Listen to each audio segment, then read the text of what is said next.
Hi everyone, my name's Chris and I'm the Senior Minister at Andover Baptist Church, and I'm here today with a really important update. We've got some changes to announce as we move into the next phase of our roadmap to regathering, changes that come into effect from Sunday the 5th of September. Firstly, I want to thank all of you who completed the survey we sent out last week. It was really helpful to us to get your input into the sorts of measures you think we should or shouldn't have when we gather on site, and for the encouragement so many of you shared with us too via that survey. It was really lovely to get those. Secondly, thank you too for praying for our leaders who met last night to consider all of that input as they discussed what we should do next.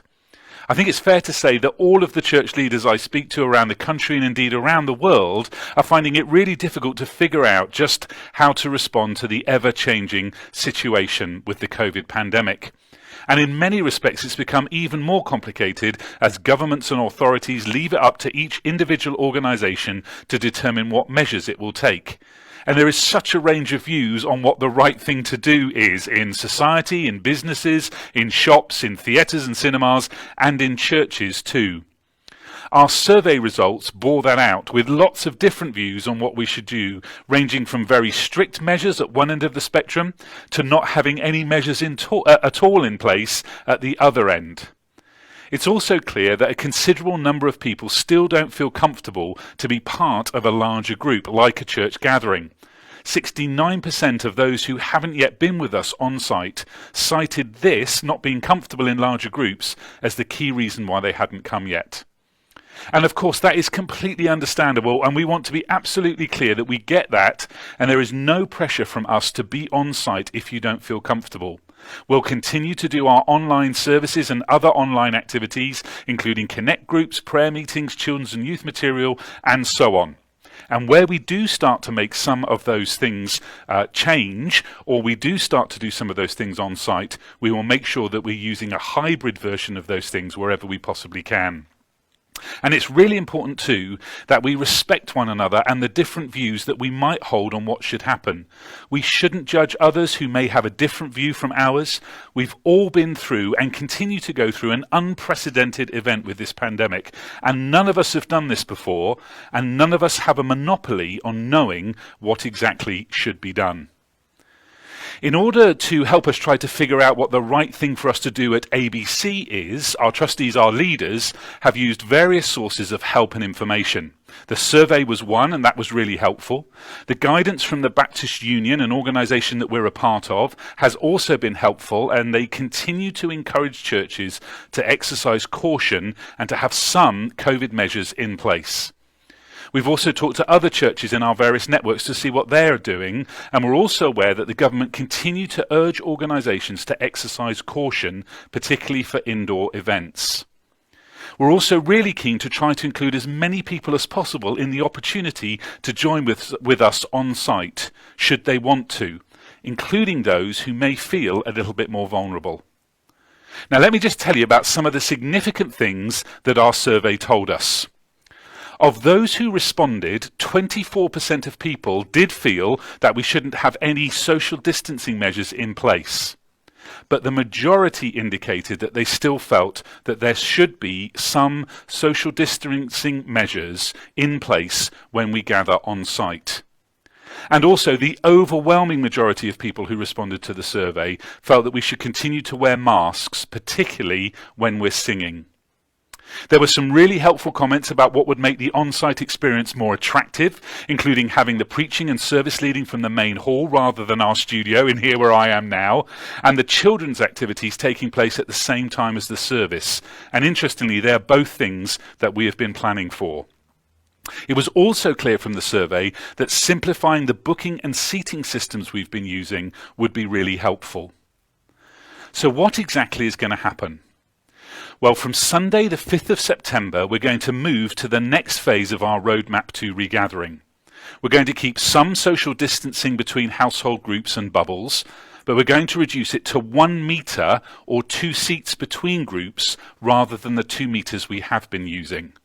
That will enable us to increase capacity from 30 people to 60 and potentially even a few more in the future.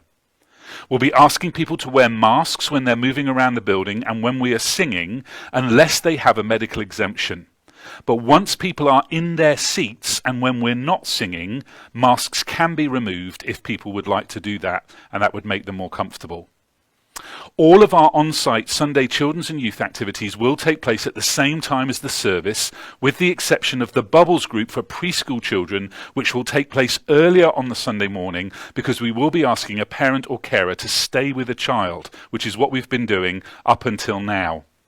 Those children's and youth activities will take place initially every other Sunday, starting on the 5th of September. But we're also going to remove the age restriction on children joining in with parents or carers in the main hall for our services. So provided children can sit with their parents and not move all around the hall during the service, then they're very welcome to join in with our services. The children's and youth team will be emailing out all the details of that early next week. We will still be asking you to book in to both the children's and youth activities and the Sunday morning service. However, we're going to try to make that system much simpler. So bookings will open on a Monday morning as they do now, but they will remain open all the way through to the Sunday morning of the service itself.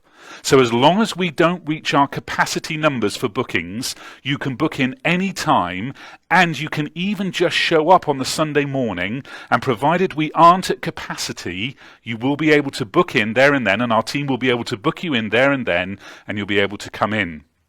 However, we do want to really encourage you to book in before that, because you may be disappointed if our capacity has been reached and we have to turn you away. We won't be producing a seating plan showing where you have to sit. You can sit wherever you like, provided you keep the 1 metre or 2 seat distance between your household group and others. Our wonderful guest services team will be there to help you with that, but we're going to ask you to help us by taking full responsibility for ensuring you stick to the social distancing and mask wearing rules. We'll still be doing all we can to keep everyone safe, including using different entrances to the building for children and parents arriving for the kids' work, and encouraging people not to gather in large groups indoors. But we also won't be rushing everyone out after the service, as we have been doing up to now. We'll also, as I said, be moving our preaching and our service leading into the main hall alongside our musical worship, because our tech teams have been working really hard to get that set up for us so we can do that from the main hall and not detract from the online experience. So the online experience can still be a really good one for those of you who will be watching online.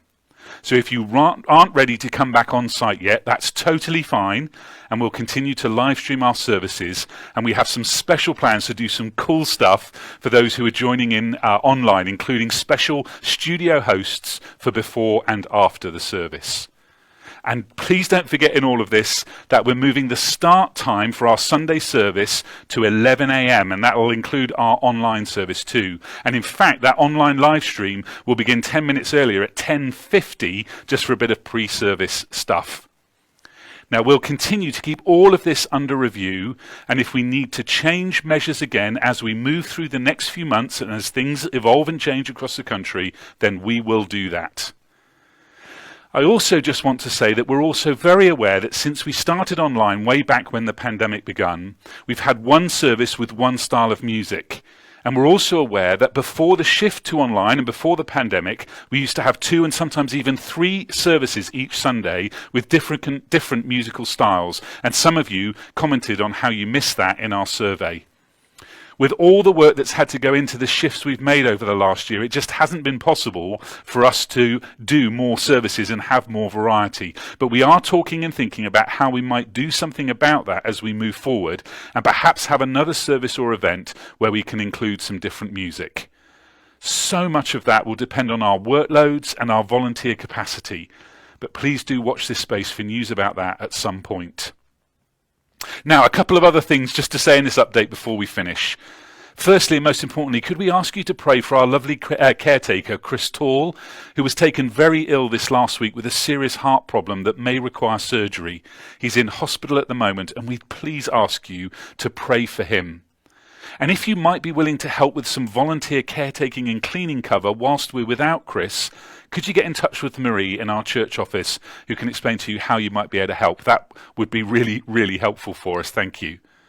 And then finally, we've all really missed, haven't we, been able to meet up together and just catch up.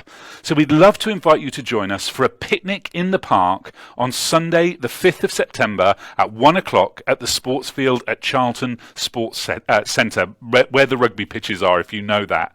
And of course, all of that will be weather permitting, but we're hoping and praying for good weather so we can enjoy a picnic in the park together. Bring your picnic to the sports field at Charlton Sports Centre. As I said, we'll be gathering close to the rugby pitch, and it will give us the chance to meet up, catch up, and enjoy some great community time together. Thanks so much for listening to all of this information today. I know it's a lot, but it's really important, and we really appreciate all your encouragements and prayer as we continue to try to navigate through all of this. And most importantly of all, continue to be open to what God is saying and what God is doing in us and through us in these times. Please do get in touch if you have any questions or concerns, or just want to know a little bit more about how all of this is going to work.